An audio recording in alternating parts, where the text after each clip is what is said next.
Just press করবেন আর হাওয়া খাইবেন। ভাই ফ্যান লাগবে, বাট চার্জিং ব্রেকআপ কতক্ষণ দিবে? আপনাদের কাছে যদি আমাদের এই কালেকশনগুলোর যে কোনো একটা থাকে, আপনার ফ্যানের চার্জের ব্রেকআপ নিয়ে বা চার্জ দেওয়া নিয়ে কোনো হ্যাসেল বইতে হইব না।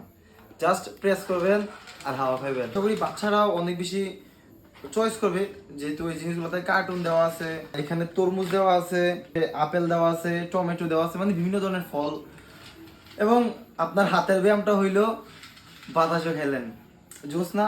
সো আমাদের স্টকে মোটামুটি এই বক্সে 30টার মতো আছে। আপনাদের যদি আরো বেশি প্রয়োজন আমরা আরো বেশি দিতে পারবো, কোনো সমস্যা নাই। যত বেশি প্রয়োজন অত বেশি নিতে পারবেন, বাট ভাই তাড়াতাড়ি নক দিতে। এখন আপনারা যদি আমাদের আউটলেট ভিজিট করেন অথবা আমাদের পেজ ওপেন আপ অথবা আমাদের ওয়েবসাইট ভিজিট করেন openup.com, একদম পাই যাবেন। আর এগুলোর প্রাইস কিন্তু সীমিত।